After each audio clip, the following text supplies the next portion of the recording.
Okay, Assalamualaikum warahmatullahi wabarakatuh dan salam sejahtera.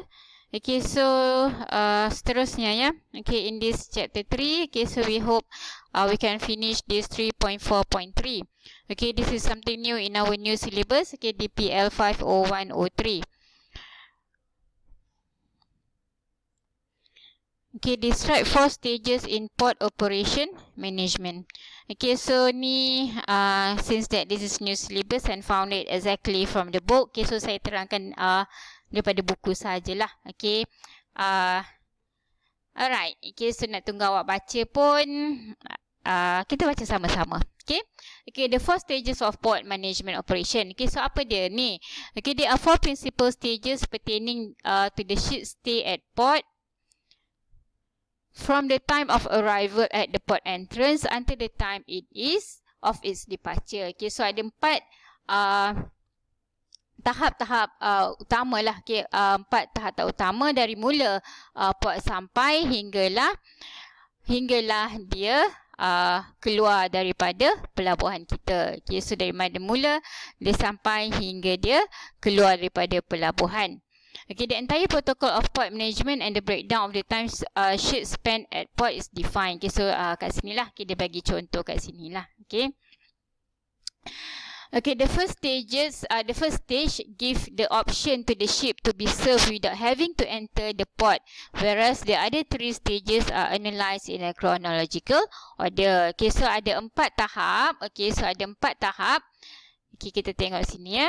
Okay, so ada 4 tahap. Okay, port of limit, port operation and berthing, okay, ship operation, port and terminal. Okay, so dia kata tadi, yang pertama ni, biasanya kita cakap loading, unloading kan. Tapi tak semestinya lah.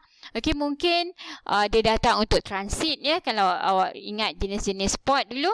Okay, mungkin dia datang untuk transit je ke, ataupun dia datang untuk bunkering. Tapi biasa bunkering ada terminal sendiri. Okay, so untuk bunkering biasanya ada terminal tersendiri. Okay, dia tak sibuk-sibuk dekat tempat kargo ya, ataupun tempat nak hantar barang.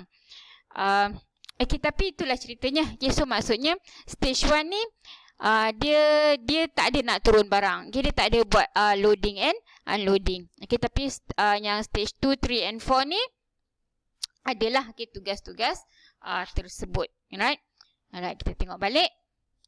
Okay, itu maksudnya kat sini dia cakap the first stage give the option to the ship to be served without having to enter the port, whereas the other 3 stages are analyze in a chronological order. Okay, so maksud dia kat sini without having to enter the port lebih kepada berthing area lah. Okay, so dia kata dia tak perlu masuk berthing area kat situ.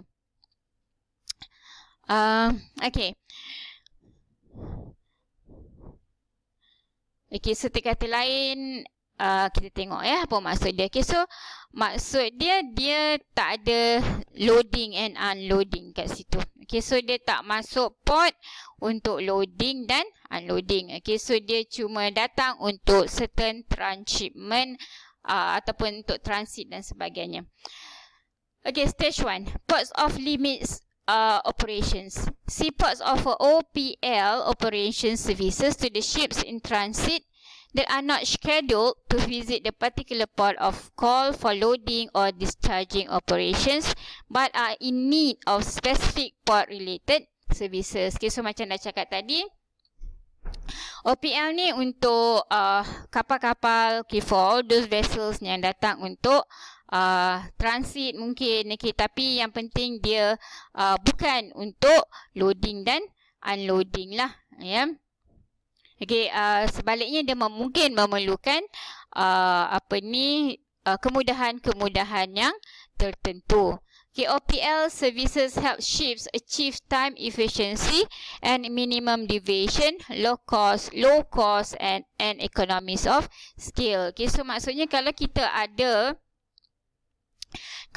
ada OPL ni, okay, kita maksudnya kita spare our management untuk OPL. Maksudnya kita tak payahlah nak suruh dia masuk kan. Kata lain, kita tak payahlah nak guna tugboat dan sebagainya, nak guna towage dan sebagainya untuk sampai dia berthing kan. sampai dia bursting kan. Okay, so tak payahlah nak mooring bagai kan. Okay, so dia duduk di tengah laut. Okay, so dia tidak memenuhkan kawasan terminal kita kan. Okay, dia tak memenuhkan kawasan wharf kita. Okay, so dia berada di tengah laut. Okay, mungkin dia berada di anchorage area sahaja. Okay, so bergantunglah kira apa kepada keperluan yang dia perlukan. Okay, 4.2 ni semua ya. Okay, so ini bukan sahaja OPL tapi ni semua. Ya. Alright.